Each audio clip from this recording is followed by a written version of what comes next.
খেয়ে নে, তারপরে খেয়ে তারপর হচ্ছে আঁক। ওটা কি এঁকেছো বাবা? সুন্দর হয়েছে তো, দেখি একটু দেখাও তো। কোনো হয় একটু দেখি। না না এখন হয়ে যাবে। হয়ে যাবে, ঠিক আছে পরে দেখাবো। তুমি যে ভাত রেখেছি আসলে কোথায় খেয়ে নাও আগে। তো গুড মর্নিং বন্ধুরা, সবাই কেমন আছো? তো দেখলেই ছেলেকে ডাল দিয়ে উচ্ছে ভাজা আর আলু সেদ্ধ খাই দিলাম, আর আমি খাচ্ছিলাম যে গোলা রুটি। খেয়ে দিয়ে স্নানটা করবো, করে তারপরে বাকি কাজ সারবো সব।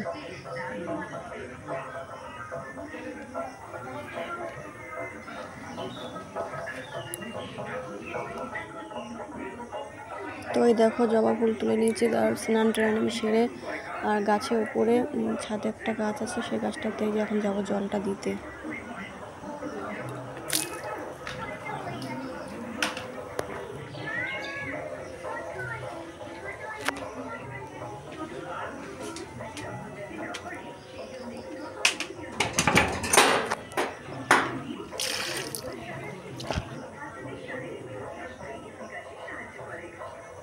প্রতিদিন গাছগুলোতে জল দিই, তাও মনে হয় দেখে মনে হয় গাছগুলোতে জলই দেওয়া হয় না।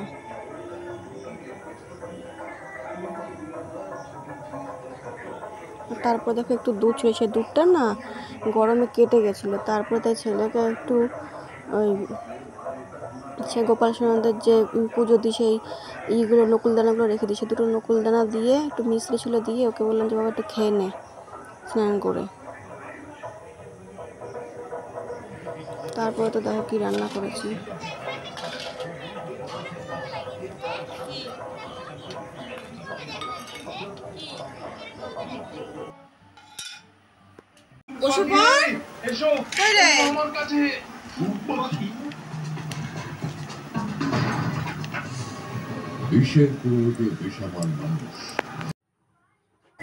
এই ধরো 2:15 নাগাদ খেয়েছি, খেয়েটে শুয়ে পড়েছিলাম। আর আজকে শরীরটা না সকাল থেকে ভালো লাগছে না, পায়ে এক সাইডে এত ব্যথা হয়েছে। আর এখন তো 4টে বাজে, বাসনগুলো ধোয়া হয়নি, তো বাসনটা এখন ধুয়ে ঘরটা ছাড় দিয়ে তারপরে ওই যে আমার হাতের কাজ আছে, রাখি কটা বানাতে বসবো।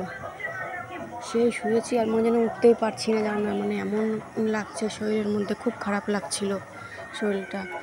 আর সোনাই তো খেয়েছে, খেয়ে ও তো ধরো খেয়ে থালা টালা ওই জায়গায় হুট করে রেখে দিয়েছিল, সেটা সরাতেও পারিনি।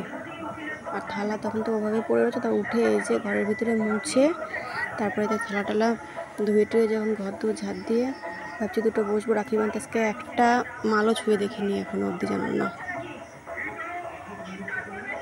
তারপরে একটু দোকানেও যাওয়ার আছে, একটু দোকানে যাব। কালকে রান্না করবো ডিম, সকালবেলা কালকে পড়া নেই ওর, তো দেখো দোকান থেকে ডিম নিয়ে আসলাম। আর ও বলছে কেন খাবার নিয়ে আসো নি মা আমার জন্য।